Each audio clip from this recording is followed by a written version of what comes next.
దేవుని నామానికి స్తోత్రములు. యూట్యూబ్ ఛానల్ ప్రేక్షకులకు వీక్షకులకు నా హృదయపూర్వక వందనాలు తెలుస్తున్నాను. స్నేహితులారా, దేవుని యొక్క వాక్యాన్ని మనం ధ్యానం చేద్దాము. సాతానుడు ప్రతి ఒక్కరిని కూడా ఏదో రీతిగా పాపంలోనికి నెట్టాలని, పాపంలోనికి తోసివేయాలని వాడు చాలా ప్రణాళికలు వేస్తా ఉన్నాడు మన మీద. హబక్కూ గ్రంథంలో మనం చూస్తే 1:14 విశ్వాసంలో మనము చాలా బలవంతులుగా ఉంటేనే కానీ, ప్రార్థనలో పట్టుదల ఉంటేనే కానీ వాడు మన మీద చాలా భయంకరమైన దాడి మనకి చేస్తా ఉన్నాడు. అక్కడ రాయబడ్డ మాట ఏంటంటే, స్నేహితులారా, మొదటగా మనకి గ్యాలం వేస్తాడట. ఏం వేస్తాడట? గ్యాలం ఎరేస్తాడన్నమాట. చదవండి ఒకసారి 1:14 14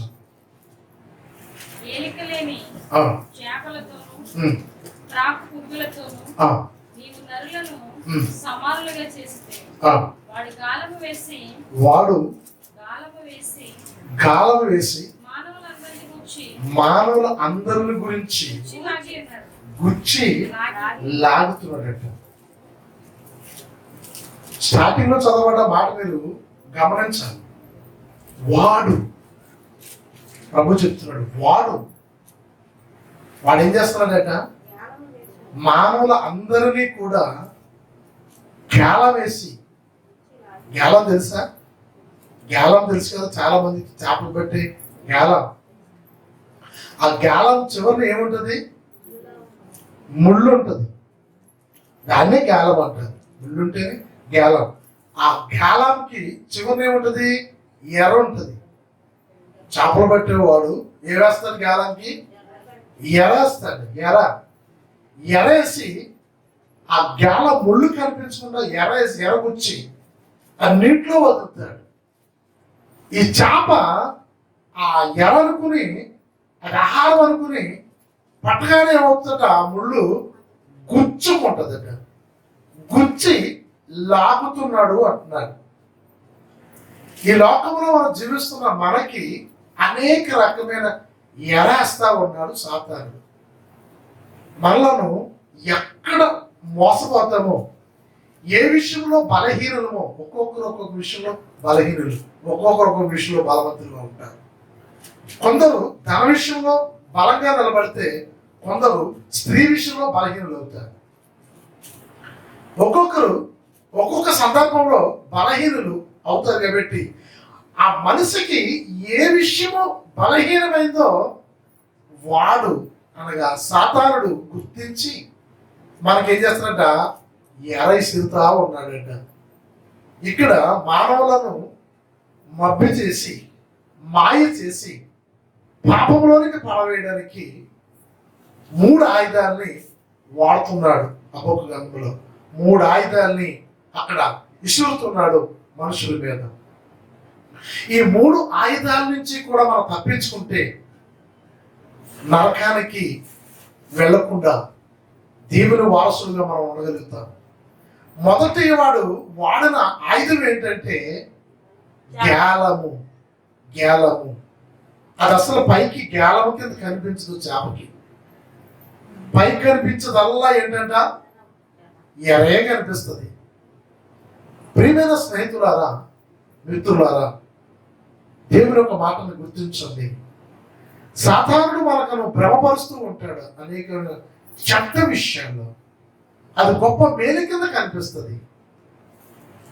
చాలా మంది ఆ ఎరకు బలైపోయి వారి బ్రతుకును పతనం అయిపోతుంది. చాలా మంది విశ్వాసులను మందిరంకి రాకుండానే వారి వీళ్ళ దగ్గరే గ్యాలం గుచ్చి వారు లాగేశారు చాలా మంది. అవునా కదంటే చెప్పండి. మందిరానికి రావడానికి కూడా చాలా ఆటంకాలు ఉంటాయి తెలుసా మీకు? మందిరానికి రావడానికి కూడా చాలా అడ్డులు ఉంటాయి. మందిరంలో కూర్చోవడానికి కూడా చాలా మంది బిడ్డలకు చాలా రకాలమైన అడ్డులు ఆటంకాలు లేకపోలేదు. వాటిలన్నిటిని తప్పించుకుని వచ్చిన వారు చాలా ధన్యులు. అయితే ఎక్కడైతే మనము ఆ ఎర వేసినప్పుడు ఎరకి లోనైపోయామంటే దేవుని సావాసం దొరకదు, మనకి దేవునితో బంధము మనకు దొరకదు. కొందరికి పని కలిగిస్తారు, అదొక వేర. కొందరికి భ్రమపరిచేలా చేస్తారు, అదొక వేర. కొందరికి ధనం చూపిస్తాడు, అదొక వేర. మరికొందరికి రకరకాలమైన బలహీనతలు కలిగిస్తాడు. ఎర వేసి గేలము గుచ్చి లాగుతున్నాడట. ఎక్కడున్న వాళ్ళు లాగుతున్నాడు? యోధా పత్రికలో చూస్తే అగ్నిలో ఉన్న వారిని యేసయ్య ఏం చేస్తున్నాడట? పైకి లాగుతుంటే నిత్యరాజ్యానికి వెళ్ళవలసిన మళ్ళను వాడు ఎలనవ్వకుండా గేలం గుచ్చి వెనక్కి లాగుతున్నాడట. ప్రభువారైతే అగ్నిలోంచి మనలను పైకి లాగుతున్నారు. యోధా పత్రికలో మనం చదివినట్లయితే అగ్నిలో నుండి మనల్ని పైకి తీస్తున్నాడు ఆయన. కానీ ఈ సాతాను చేసి చూడండి, అంత రివర్స్ అన్నమాట. మన అగ్నిలోంచి పైకి వచ్చి దేవుని రాజ్యానికి వెళ్ళడానికి మనం సిద్ధపడుతుంటే సిద్ధపాటునంతను కూడా తారుమారు చేసి వాడు మనకి జ్ఞానం వేసి ముళ్ళు గుచ్చి ఎక్కడ తగిలితో తెలుస్తుందండి? అంగుళ తగులుతుంది. మాట్లాడడానికి కూడా రాదు, కొందరికి స్తుతించడమే రాదు, వదిలేస్తారు స్తుతించడం. ఎందుకంటే వాడు వేసిందే అక్కడ వేస్తాడు. వాడు చాలా మంది ప్రార్థన చేయరు, బాప్తిసం తీసుకుంటారు, ప్రభు బలకు వస్తారు, కానీ ప్రార్థన చేసుకునే వాడి జీవితంలో ప్రార్థన ఉండదు. వాడు నాలుగు మీద లేక అంగిడి మీద గుచ్చాడు, వాడు గుచ్చి లాగుతున్నాడు. మనం వెళ్ళనవ్వకుండా దేవుని రాజ్యానికి మనం చూసుకోవాల్సిన విషయాలు ఉన్నాయి. 3 రకాల వలలు సాతానుడు క్రైస్తవుల మీద వేస్తా ఉన్నాడు. మొదటగా వాడు వేసేది గేలము. అక్కడే 190 మంది ఆగిపోయారు క్రైస్తవులు. దేవునితో సావాసము, దేవునితో సంబంధము తొలగిపోయి 190 మంది దేవుని యొక్క విశ్వాసము అక్కడే ఆగిపోయింది. గేలం వేసిన కాడే వాడు ముళ్ళు గుచ్చి బయటికి లాగిస్తాడు వారిని.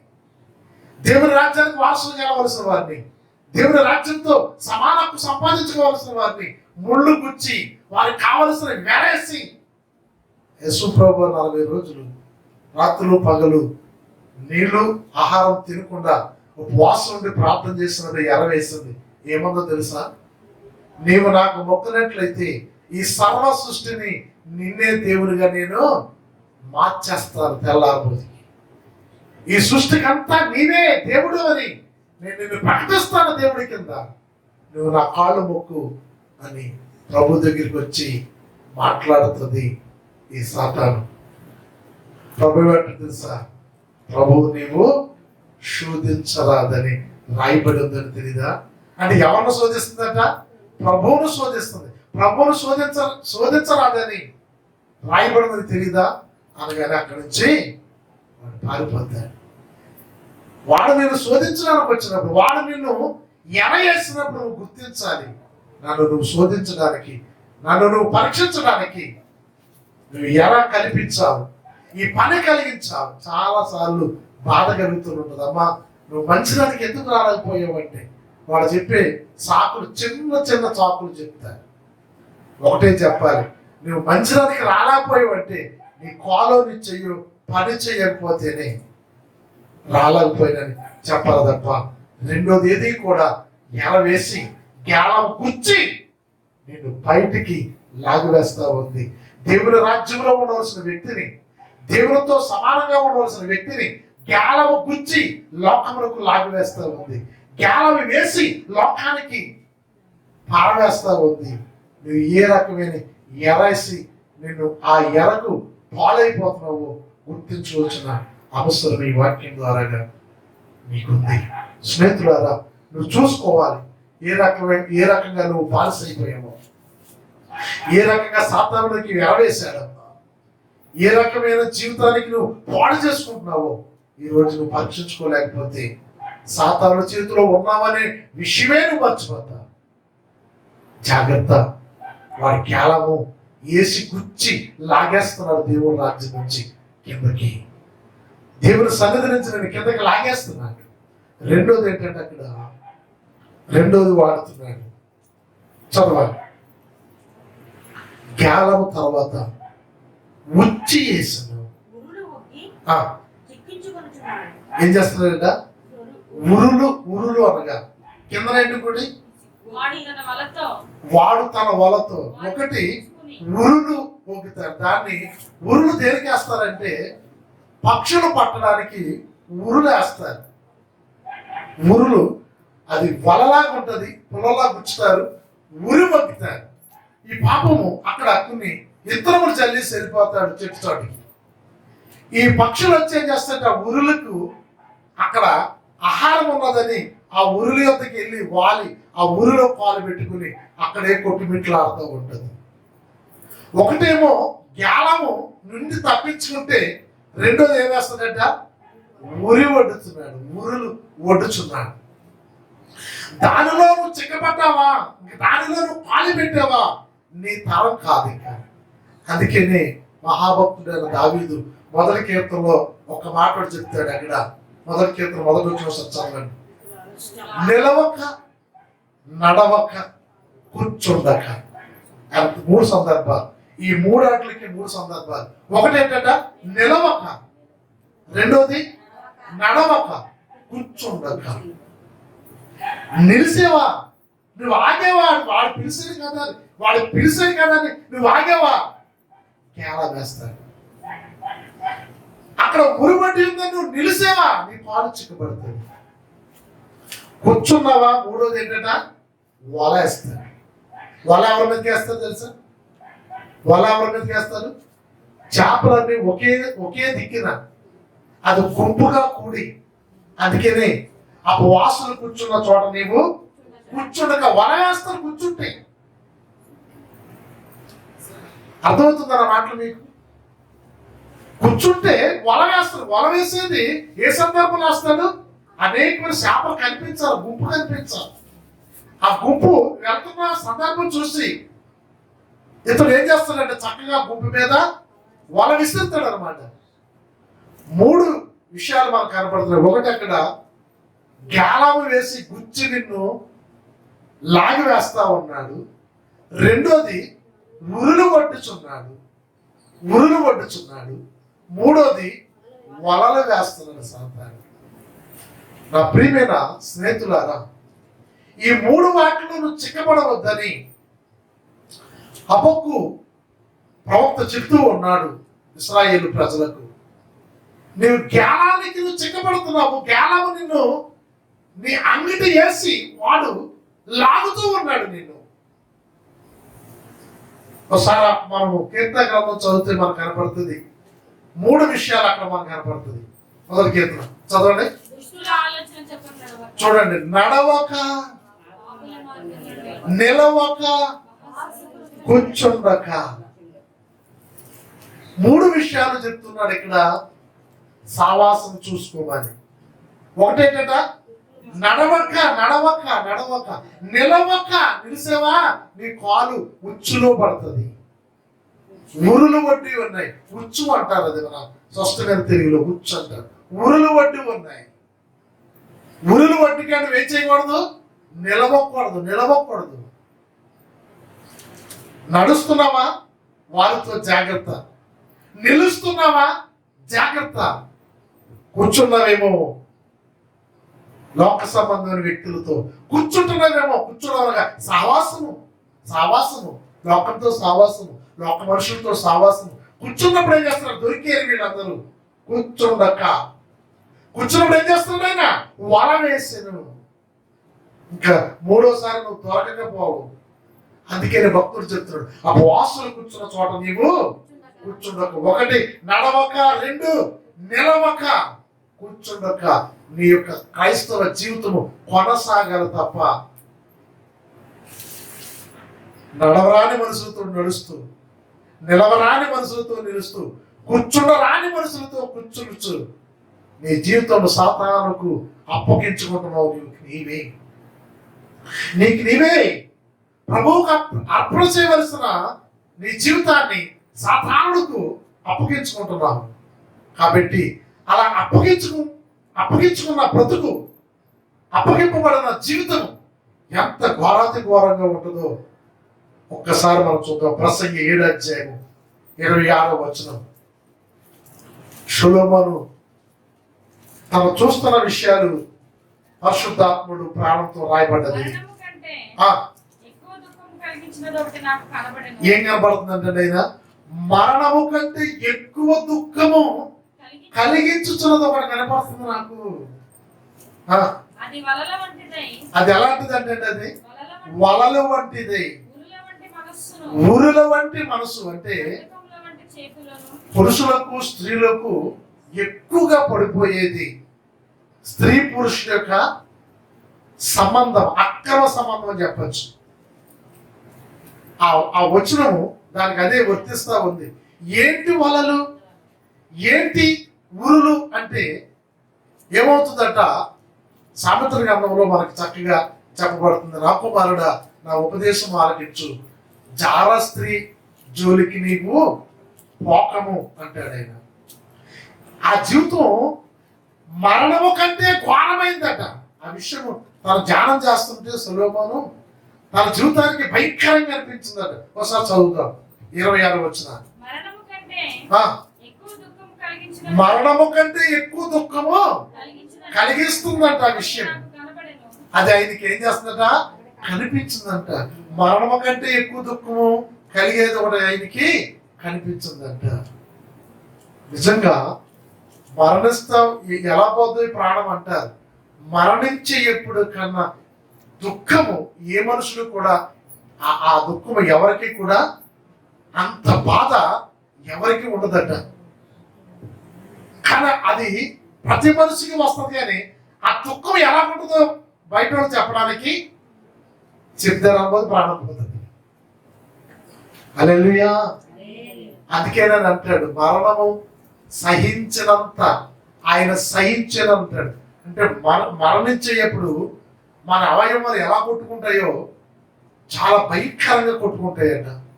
మన యొక్క బాడీ అంతా కూడా అతి వేగముగా మిట్లాడి కొట్టుకుని గెంతుకున్నప్పుడు విలవిలలాడుతూ ప్రాణం విడుస్తామంట. దానికంటే కూడా నాకు భయంకరంగా ఉంది ఒక విషయం కనపడుతుంది నాకు అని సొలొమోను చెప్తున్నాడు. ఈ విషయాలన్నీ కూడా మన దరిదాపుకే రాకూడదు. దేవుని స్తోత్రం. ఎందుకంటే జ్ఞానము సాతానుడు వేస్తున్నాడని ఈ వాక్యం ద్వారా మనం గుర్తించాలి. ఉరులు వడ్డుతున్నాడు, ఆ ఉరులో చిక్కబడకూడదు నేను అని మన జీవితాన్ని చక్కపరుచుకోవాలి. వాడు వలేస్తాడు నా మీద, నేను దొరకకూడదు. వాడు వలేస్తున్నప్పుడు నేను దొరకకూడదు అని అది ఏ రకమైన వల నీ మీద చేసినా సరే ఆ వలలో నీవు పడకుండా తప్పించుకోవాలి. దేవుని వాక్యం చేద్దాం. దేవుని వాక్యం ఏం చెప్తుంది తెలుసా? యవనస్తులు దేవుని వాక్యం చేత వారి నడతను సరిదిద్దుకున్నది. దేవుని వాక్యం మన దగ్గర ఉంటే మన నడవడిక సవ్యంగా ఉంటుంది. దేవుని వాక్యాన్ని మనం పాటిస్తే మన నడవడిక దివ్యంగా ఉంటుంది. సాతానుడుకు వాడు బోధకు మన చెవి యొగ్గేమా మన నడవడిక అంతా మారిపోతుంది. ఇక్కడ చెప్తున్న మాట ఇంకొక వచ్చిన ముందుకెళ్దాం. ప్రసంగి అది వలల వంటిది, ఉరుల వంటి మనసు. ఎలాంటిదంటండి?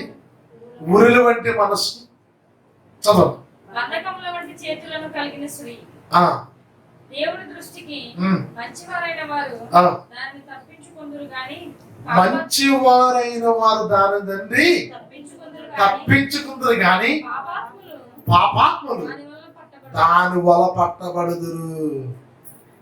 అబక్కి ఎందుకు చెప్పాడు విషయాలు అంటే నువ్వు తప్పించుకోవాలి నా స్నేహితుడా, నా స్నేహితురాలు నువ్వు తప్పించుకోవాలని. అది ఎలా ఉందంట? దాని యొక్క ప్రవర్తన ఘోరాతి ఘోరంగా ఉందంట. అది నరకానికి మనను త్రోసివేస్తుందట. నీతిమంతులైతే, పుణ్యాత్ములైతే, యథార్థవంతులైతే, దేవుని భక్తి కలిగిన వారైతే దాని నుండి తప్పించుకుంటున్నారు. చాలా సంతోషమే. కానీ ఈ లోకానుసారమైన జీవితాన్ని ఇక్కడే సుఖభోగాలను ముగించేసి ఇక్కడే వారు బ్రతుకునంతా ఇదే సంతోషమని జీవించిన వారు వారి పాపాత్మలు అందరూ కూడా దాని నుండి తప్పించుకోలేకపోతున్నారు నా స్నేహితులారా. దాని నుండి మనం తప్పించుకోవాలి. ఎవరు అంటే అది వేషాడు. ఈ లోకాన్ని మోసం చేసే ఒక స్త్రీ ఉంది. అది మన నేత్రములను గుడ్డుతనం కలిగిస్తుంది.